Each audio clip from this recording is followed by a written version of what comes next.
Hello friends, good morning. कैसे हैं आप लोग? उम्मीद कर रहा हूँ बहुत ही अच्छी होंगी। पढ़ाई लिखाई आप लोगों की बहुत अच्छे से चल रही होगी। एरावर्ड में आपका स्वागत है। चैनल को लाइक कमेंट सब्सक्राइब करते रहिए जो है। और हम लोग पूरा जो है कमेंट पे ध्यान देते हैं कि कुछ भी सुझाव आता है तो उस पर जो है फोकस किया जाता है। जैसे कि आज एक जो है सुझाव आया था कि मतलब थोड़ा जो है आराम से बोलिए, धीरे धीरे बोलिए, तो ठीक है, इस पर फोकस किया जाएगा। आज का वीडियो जो है आपको बहुत ही अच्छा लगेगा और ठीक ठाक से जो है हमने इसको बनाने की कोशिश किया है। तो फिर से कमेंट करके बताइएगा कि कैसा रहा वीडियो। और दूसरी बात, सब्सक्राइब लाइक कमेंट करते रहिए जो है आप लोग। बाकी जो 11 AM पर फ्री क्विज हो रही है उसमें आकर के जुड़िए।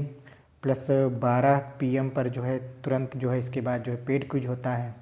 ठीक, तो आप लोग जुड़ते रहिए। बाकी 1 मार्च से हमारा जो है इनलाइटमेंट नामक जो कोर्स लॉन्च हो रहा है, 1 मार्च से 2 महीने का पूरा जो है चलेगा 30 अप्रैल तक। 30 अप्रैल तक पूरा सिलेबस आपको कंप्लीट करा लिया जाएगा। और इसमें एडमिशन PCS के लिए जो लेना चाहते हैं जल्दी से जल्दी हमारे दिए गए नंबरों पे जो है संपर्क कीजिए जो है, जिससे कि हम लोग उस पर जो फोकस कर रहे हैं आप लोगों को ज़्यादा से ज़्यादा जो है फ़ायदा हो सके। कई सारे एडमिशन हो चुके हैं और भी जो है हम लोग जोड़ना चाहते हैं कि कई सारे लोग और भी आ जाएं। और फिर 1 मार्च से जो है शुरू होगा। ठीक है, आइए बढ़ते हैं। आज का करंट अफेयर देखते हैं हम। आज है 17 फरवरी और 17 फरवरी का हम लोग क्या देखेंगे? आज करंट अफेयर देखेंगे। तो पहला क्वेश्चन हमारा क्या कहता है कि वर्ष 2023 में G20 की अध्यक्षता कौन सा देश करेगा? इंडोनेशिया करेगा, रूस करेगा, भारत करेगा या कनाडा करेगा? तो वर्ष 2023 में जो है हमारा भारत करेगा इसकी अध्यक्षता। ठीक है, कौन करेगा? भारत करेगा। ठीक, अभी इसकी बात की जाए तो भारत सरकार ने G20 प्रेसिडेंसी को ध्यान में रखते हुए जो है इसका एक सचिवालय का गठन किया गया है। इसका एक सचिवालय बनाया गया है। सचिवालय इसका बनाया गया है। तो बात करें कि जो 18वां संस्करण होगा, 18वां संस्करण होगा, ये कहाँ पे जो इसकी अध्यक्षता कौन करेगा? भारत करेगा। अभी अगर बात करें 2021 की, किसने किया था? रोम ने। 2022 की बात करें यानी कि इस साल कौन करेगा? 2022 में इंडोनेशिया करेगा। इंडोनेशिया करेगा। और 2023 में हमारा कौन करेगा? भारत करेगा। तो ये बात आप लोगों को समझ में आ गई होगी। उम्मीद कर रहा हूँ कि इतने सारे फैक्ट जो है एक सचिवालय का गठन किया गया है कि जिससे 2023 में जो है इस पे जो फोकस के चीज़ें हों उस पर चर्चा हो सके, विचार विमर्श हो सके, इसलिए जो है ये अभी न्यूज में है। सचिवालय का जो गठन किया गया और 2023 में क्या करेगा? इसकी अध्यक्षता करेगा। आते हैं नेक्स्ट क्वेश्चन की तरफ। हमारा दूसरा क्वेश्चन क्या कहता है? पंचतंत्र पर पहला रंगीन सिक्का किसके द्वारा लॉन्च किया गया? स्मृति ईरानी के द्वारा, निर्मला सीतारमण के द्वारा, मीनाक्षी लेखी के द्वारा, सुंदर बहुगुणा के द्वारा? तो यह हमारी वित्त मंत्री श्रीमती निर्मला सीतारमण के द्वारा जारी किया गया। अगर हम इसके बैकग्राउंड की बात करें, जो है इसके इतिहास की बात करें, तो मतलब ये पंचतंत्र है क्या? तो हर कोई जानता है कि यह मतलब एक कहानियों का एक संग्रह है जिसको विष्णु जो है शर्मा ने लिखा है। ठीक है, इसमें जानवरों से रिलेटेड कहानियाँ हैं। इसको जो है अगर इसके इतिहास की और थोड़ा सा बात की जाए कि सन 2006 में यानी कि 13 जनवरी 2006 को बनाया गया था हमारा SPM CIL। अब ये SPM CIL क्या है? Security printing and minting corporation of India limited. Security printing minting of corporation of India limited, इसकी जो क्या की गई थी? स्थापना की गई थी।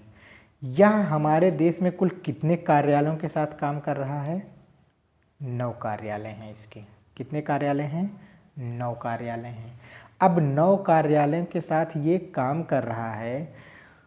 तो अब इसमें आपसे बता दें जो 4 हमारी यूनिट है, 4 जो हमारी 4 यूनिट है जहाँ पे टकसाल बनाए जाते हैं। ठीक है, वो जो है कहाँ कहाँ पे हैं? टकसाल कहाँ कहाँ पे बनाए जा रहे हैं? तो हमारे मुंबई में, कोलकाता में, मुंबई में, कोलकाता में, हैदराबाद में, नोएडा में। यम के WHN यानी कि मुंबई, कोलकाता, हैदराबाद, नोएडा में क्या बनाया जा रहा है? 4 यूनिट। हमने अभी बताया ना 9 कार्यालय काम कर रहे हैं, तो अभी सिर्फ 4 की मैं चर्चा कर रहा हूँ। तो यहाँ पे क्या बनाए जाते हैं? टकसाल बनाए जाते हैं, यानी कि मिंटिंग होती है। अब दूसरी बात आती है कि जो हमारे और 4 यूनिट हैं, एक जगह नोट की छपाई होती है, जो नोट की छपाई होती है, तो वो 2 जगह नोट की छपाई पहले कहाँ होती है? देवास में और कहाँ? नासिक में। ठीक है, देवास और नासिक में क्या होती है? नोट की छपाई होती है। उसकी सिक्योरिटी से रिलेटेड 2 संस्थान हैं। अभी इन चारों की बात कर रहा हूँ। 2 संस्थान में तो छपाई होगी, 2 सिक्योरिटी से रिलेटेड चीज़ें हो रही। वो कहाँ कहाँ पे हैं? नासिक और कहाँ पे? हैदराबाद में। ठीक है, तो ये 4 ऊपर हो गया, 4 नीचे हो गया, 8। अब बचा एक संस्थान हमारा। एक संस्थान मतलब कि जहाँ पे पेपर मिल लगा हुआ है। जहाँ पे क्या लगा हुआ है? हमारा पेपर मिल लगा हुआ है। अब लास्ट वाला यानी कि 9वां पेपर मिल हमारा कहाँ पे लगा हुआ है? होशंगाबाद में। होशंगाबाद कहाँ पे है? हमारे MP में है। अभी इसका नाम चेंज किया गया है। आप लोग सर्च करके बताइएगा, जो है कमेंट करके बताइएगा कि होशंगाबाद का नाम क्या रखा गया है। ज़रा जो है इस पर जो है एक बार थोड़ा सा लंबा जो हमने डिस्कशन कर लिया, लेकिन चलिए ठीक है, बताइएगा कि होशंगाबाद का नाम क्या रखा गया है, यह मध्य प्रदेश में है। तो 9 यूनिट की हमने बात कर लिया। अब आते हैं हम लोग नेक्स्ट क्वेश्चन की तरफ। तो कुछ समझ में आया कि निर्मला सीतारमण ने ही ये रंगीन सिक्का जारी किया है। आते हैं हम नेक्स्ट क्वेश्चन की तरफ। तंबाकू छोड़ो ऐप किस संगठन ने लॉन्च किया? WHO ने, UNDP ने, FAO ने, UNGA ने। तंबाकू छोड़ो ऐप किसने लॉन्च किया? तो इस ऐप को किसने लॉन्च किया है? हमारे WHO ने। WHO ने लॉन्च किया है। यह कमिट टू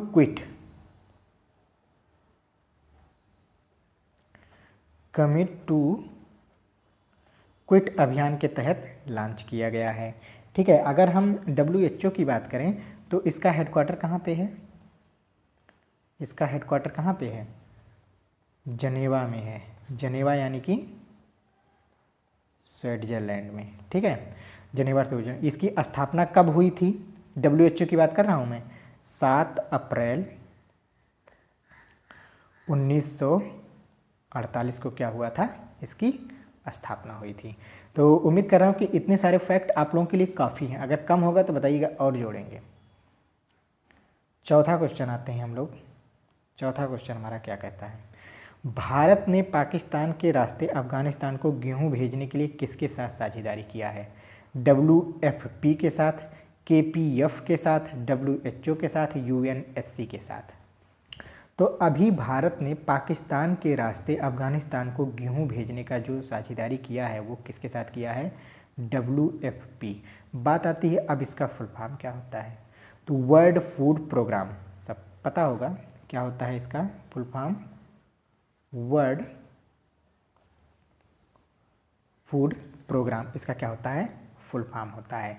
यह वर्ल्ड फूड प्रोग्राम हमारा 2 संस्थाओं के साथ मिलकर कार्य करता है। हमारी पहली संस्था क्या है? FAO और प्लस UNGA। इन दोनों के साथ मिलकर यह क्या करता है? काम करता है। ठीक है, अब FAO का फुल फॉर्म क्या होता है? Food agriculture organization. देखो, F से फूड एग्रीकल्चर ऑर्गेनाइजेशन। और UNGA का फुल फॉर्म क्या होगा? United nation general assembly. United nation general assembly. ठीक है, तो होता क्या है कि जैसे अगर बात की जाए, थोड़ा सा बोर्ड साफ कर लें, अगर बात की जाए कि WFP जो हमारा है वर्ल्ड फूड प्रोग्राम, इसकी स्थापना कब हुई थी? अगर 2 संस्था के साथ काम करता है तो इसकी स्थापना कब हुई थी? 1961 में हुई थी। हेडक्वार्टर इसका कहाँ पे है? रोम। रोम मतलब इटली में। ठीक है, तो हमारा भारत अफगानिस्तान को कितना गेहूं भेजेगा? ये भी एक क्वेश्चन आता है। तो 50,000 मीट्रिक टन गेहूं पाकिस्तान के रास्ते भेजा जाएगा। और किसके साथ समझौता किया गया है भारत सरकार के द्वारा? WFP के द्वारा। उम्मीद कर रहा हूँ अच्छा लग रहा होगा आप लोगों को यह सेशन। आते हैं नेक्स्ट क्वेश्चन की तरफ। 5वां क्वेश्चन हमारा क्या कहता है, एग्री इन्फिनिटी कार्यक्रम किस बैंक के द्वारा शुरू किया गया है? ICICI bank, BOB bank, yes bank, HDFC bank. किस बैंक के द्वारा शुरू किया गया है? यस बैंक के द्वारा शुरू किया गया है। अब यस बैंक के बारे में थोड़ा सा फैक्ट बता दें आप लोगों को। इसकी स्थापना कब हुई थी? 2004 में। हेडक्वार्टर कहाँ पे है? मुंबई में है, ठीक। और अभी वर्तमान में इसके सीईओ कौन हैं? तो प्रशांत कुमार हैं। कौन है? प्रशांत कुमार इसके सीईओ हैं। तो एग्री इन्फिनिटी कार्यक्रम किसने लॉन्च किया है? एस बैंक ने लॉन्च किया है। इसकी स्थापना 2004, हेडक्वार्टर मुंबई, प्रशांत कुमार इसके कौन है? सीईओ हैं। आते हैं नेक्स्ट क्वेश्चन की तरफ। 5 क्वेश्चन हो गया हमारा। 6ठा क्वेश्चन क्या कहता है, केन बेतवा लिंक परियोजना प्राधिकरण का गठन किया गया, इसके अध्यक्ष कौन बनाए गए हैं? बहुत ही ज़बरदस्त क्वेश्चन है और ये समझ लीजिए किसी न किसी पेपर में ये आने वाला है, इंपॉर्टेंट क्वेश्चन है। केन बेतवा परियोजना किसी न किसी में आने वाला है, ये आप देखिएगा इस क्वेश्चन को। तो शशि कुमार को, पंकज कुमार को, पवन त्रिपाठी को, सुनील सिंह को, किसको बनाया गया है इसका अध्यक्ष? तो इसका अध्यक्ष बनाया गया है पंकज कुमार को। यह 20 सदस्यीय जो है टीम बनाई गई है और इसके अध्यक्ष कौन है? पंकज कुमार हैं, ठीक है। अच्छा, ये केन बेतवा परियोजना किन राज्यों से संबंधित है? यानी कि उत्तर प्रदेश और मध्य प्रदेश से संबंधित है। यह परियोजना जो है नदी को जो है लिंक कराया जा रहा है। जैसे कि कुछ क्षेत्र ऐसे जो हिमालयी नदियाँ होती हैं तो चलो बरस भर जो है पानी रहता है, लेकिन जो हिमालयी नदियाँ नहीं होती हैं उनमें क्या होता है कि पानी नहीं रहता है। तो क्या किया जा रहा है कि इनको जोड़ा जा रहा है, इन दोनों नदियों को क्या जोड़ा जाए, जिससे उसके जो क्षेत्र में जो खेती वेती होती है उनको भी सिंचाई से जो है जोड़ा जा सके। लेकिन होता क्या है कि अभी जो है जब यह केन बेतवा लिंक परियोजना शुरू हो रहा था तो पर्यावरणविद ने इनका क्या किया था? विरोध किया था। विरोध क्यों किया था? ज़बरदस्त क्वेश्चन है। विरोध क्यों किया गया था? भाई ये तो बन रहा है लोगों के कल्याण के लिए, लेकिन फिर भी पर्यावरणविद ने इनका विरोध किया था। पर्यावरणविद ने इनका विरोध इसलिए किया था क्योंकि यह जो जोड़ा जा रहा है ना दोनों नदियों को परियोजना के तहत, इसमें जो है हमारा एक नेशनल पार्क है, पाना नेशनल पार्क। आप लोग बताइएगा यह पाना नेशनल पार्क कहाँ पे है? कमेंट करिएगा। पाना नेशनल पार्क, यह इसके रास्ते से मतलब इसी पार्क से होकर के यह जोड़ा जा रहा है, इसीलिए पर्यावरणविद जो थे इसका क्या कर रहे थे? विरोध कर रहे थे, ठीक। आइए देखते हैं नेक्स्ट क्वेश्चन, अगला क्वेश्चन। चौथा हमारा क्या कहता है, चौथी भारत ऑस्ट्रेलिया ऊर्जा वार्ता सह अध्यक्षता किसने की? पीयूष गोयल ने, आर.के. सिंह ने, अनुराग ठाकुर ने, मनसुख मांडविया ने। तो इसको जो है इसकी अध्यक्षता जो है किसने किया है? आर.के. सिंह ने किया है। आर.के. सिंह ही हमारे ऊर्जा मंत्री हैं, आप जानते ही हैं, केंद्रीय ऊर्जा मंत्री हैं और इन्होंने ही इसकी साध्यक्षता किया है। बहुत ज़्यादा फैक्ट नहीं है इसमें, तो आप लोग जो है आते हैं 8वें क्वेश्चन की तरफ। वित्तीय रिपोर्टिंग में उत्कृष्टता के लिए ICAI पुरस्कार किसे दिया गया? पहले तो जान लें कि ICAI जो है इसका फुल फॉर्म क्या होता है। इसका फुल फॉर्म होता है institute of chartered accountant of India. Institute of chartered accountant of India, मैं इसकी बात कर रहा हूँ, ICAI की, इसके फुल फॉर्म की, ठीक है। तो यह पुरस्कार किसको दिया गया है? रेलटेल को, रेलटेल को दिया गया है। रेलटेल का मतलब होता है कि रेलवे का टेलीकम्युनिकेशन रेल मंत्रालय के अंतर्गत आता है, या किसके अंतर्गत आता है? रेल मंत्रालय के अंतर्गत आता है, ठीक है। रेलवे टेलीकम्युनिकेशन का काम करता है और इसकी स्थापना अगर बात की जाए, इसकी स्थापना कब की गई थी? 26 सितंबर 2000 को। इसकी स्थापना 26 सितंबर 2000 को की गई थी। इतना हम उम्मीद कर रहे हैं कि इतनी जानकारी इनफ है इस वाले क्वेश्चन में। चलिए आगे बढ़ते हैं। ध्यान से देखिएगा तो मतलब बहुत ही मतलब अच्छा लगेगा आप लोगों को, इसलिए जो है सेशन थोड़ा सा बड़ा हो जा रहा है, कोई बात नहीं। भारत सरकार ने चीनी मूल के 54 ऐप्स पर प्रतिबंध लगाया, यह किस सेक्शन के अंतर्गत आता है? बहुत ही ज़बरदस्त क्वेश्चन है। जो भी PCS वाले हैं आपकी करंट अफेयर में ये वाला क्वेश्चन आने वाला है। सेक्शन 69A के तहत, सेक्शन 54B के तहत, सेक्शन 57A के तहत, सेक्शन 59A के तहत। यह जो है किस सेक्शन के अंतर्गत भारत सरकार इन पर जो है प्रतिबंध लगाती है सेक्शन 69A के तहत। मैं ये ज़रूरी नहीं मैं ये कह रहा हूँ कि ये मैंने जो क्वेश्चन यहाँ पे लिखा है यही क्वेश्चन आएगा, लेकिन इस चीज़ से रिलेटेड ज़रूर आएगा, क्योंकि 2020 में जब हमारा लॉकडाउन चल रहा था तब भी हमारी भारत सरकार ने जो है कुछ ऐप पर जो है प्रतिबंध लगाया था, चीनी ऐप पर। और इस बार भी आप ध्यान दीजिएगा कि जो है ये 54 ऐप पर जो प्रतिबंध लगाया गया है, तो ये ज़बरदस्त क्वेश्चन हुआ है। तो ये हमारा जो है किसके अंतर्गत रोक लगाया जाता है, इंफॉर्मेशन टेक्नोलॉजी एक्ट 2000 जो है हमारा इंफॉर्मेशन टेक्नोलॉजी एक्ट 2000 की सेक्शन 69A के तहत इस पर क्या करते हैं, भारत सरकार कह सकती है कि किसी भी विदेशी जो है ऐप पे क्या कर सकती है, प्रतिबंध लगा सकती है। तो उम्मीद कर रहा हूँ कि ये आप क्वेश्चन आप लोगों को समझ में आ गया होगा और आप लोग इसको याद कर लेंगे, ठीक है। तो जानते हैं कि मतलब ये किसके अंतर्गत, अगर किस मंत्रालय के अंतर्गत आएगा, तो ministry of electronics and information technology के अंतर्गत ये हम आता है हमारा।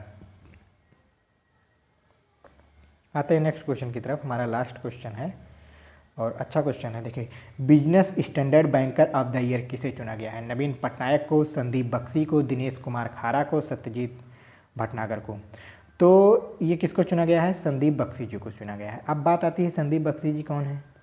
तो आप लोग जानते हैं संदीप बख्शी जी हमारे जो हमारा बैंक है ICICI, इसके कौन हैं? जो है CEO हैं, अध्यक्ष हैं, ठीक है।